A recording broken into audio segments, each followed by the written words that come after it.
Alors je suis Riyad Bouhadi, donc juriste de formation, enseignant et chercheur en droit des données personnelles. Je suis spécialisé sur le sujet. C'est pour cette raison que j'ai décidé de lancer le cabinet DataLegis, qui est un cabinet d'assistance et de conseil dans la mise en conformité au nouveau règlement général sur la protection des données, au droit des données personnelles, de toute manière, au sens large.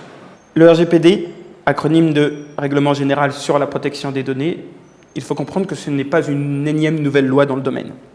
Parce que ce texte est une adaptation à un monde nouveau.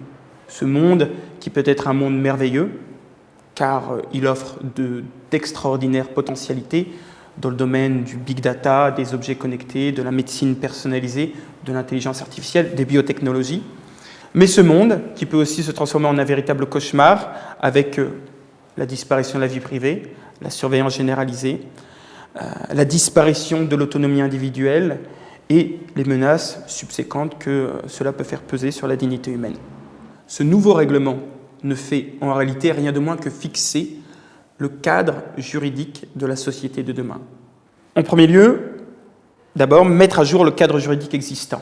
Entre 1995 et 2016, date de l'entrée en vigueur du texte, 21 ans se sont écoulés. À l'époque, en 1995, moins d'1% des Européens utilisaient Internet. Les menaces que faisait peser l'utilisation de l'informatique ou d'Internet étaient autrement différentes. Il a fallu réactualiser la chose, car le paysage d'Internet, par exemple, n'était pas du tout le même en 1995 avec aujourd'hui.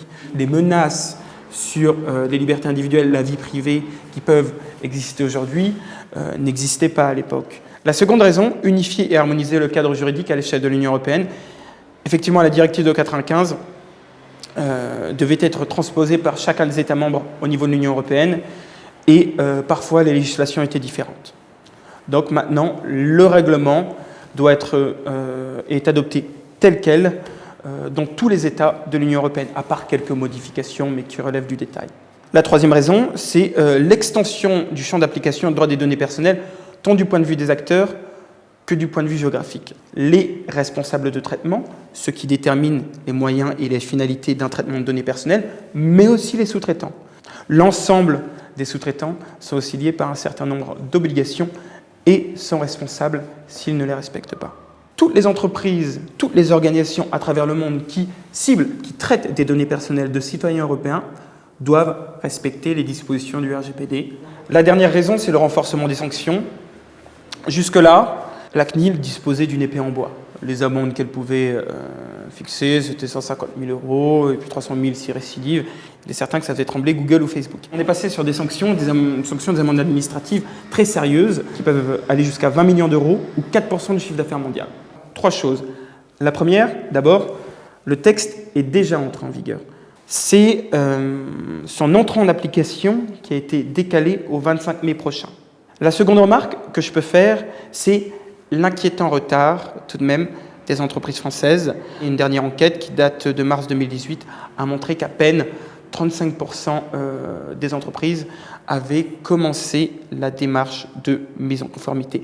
Ma troisième remarque, le 25 mai, ce n'est pas une date couperée, annonciatrice de plus de sanctions, comme on peut l'entendre un petit peu ici et là. En cas de contrôle de la CNIL, ne seront sanctionnés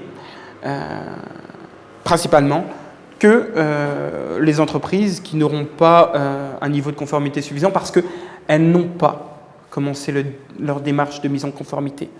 Isabelle Falque-Pierrotin, la présidente de la CNIL, elle-même a précisé qu'elle fera preuve de souplesse et de pragmatisme. Mais il ne faut pas oublier qu'existaient quand même avant la loi de 1978, la directive de 1995 et la loi de 2004, justement. Chacun devient sa propre CNIL. Le RGPD change assez radicalement le paradigme de la protection des données personnelles.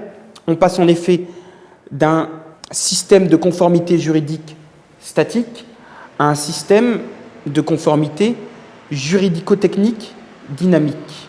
Une fois la matrice du texte bien comprise, plusieurs obligations pour les entreprises. D'abord, l'obligation de désigner un délégué à la protection des données. De nouveaux droits pour les personnes concernées. Le droit d'accès, le droit de rectification, le fameux droit à l'oubli. Ensuite, un renforcement des obligations en termes de sécurité. L'obligation pour un certain nombre de structures d'établir un registre d'activité des traitements. Une revue des contrats Et puis enfin, on va un concept aussi très intéressant, le concept de privacy by design, le fait de prendre en compte la protection des données personnelles dès la conception du produit, du service. Eh bien, j'évoquais précédemment le fait de nommer un DPO, obligation posée par l'article 37, ce fameux chef d'orchestre, le délégué à la protection des données personnelles. Alors, en principe, il n'est pas obligatoire. Il est fortement conseillé par la CNIL et par l'ensemble des CNIL européennes, pour le dire simplement, par le groupe des G29. Vu qu'en droit, tout principe connaît des exceptions, il est obligatoire pour les organismes publics et pour un certain nombre d'entreprises aussi, notamment celles traitant des données sensibles ou celles faisant un suivi régulier et systématique à grande échelle. Alors l'exception ici, on peut évoquer le fait que si elles font du traitement de données sensibles ou bien si l'entreprise procède à des traitements qui ne soient pas occasionnels. Donc là, au regard justement de cette dernière exception, en réalité, il y a de fortes chances que l'entreprise ait l'obligation, ici, même si elle est de petite taille, l'obligation de tenir un registre d'activité.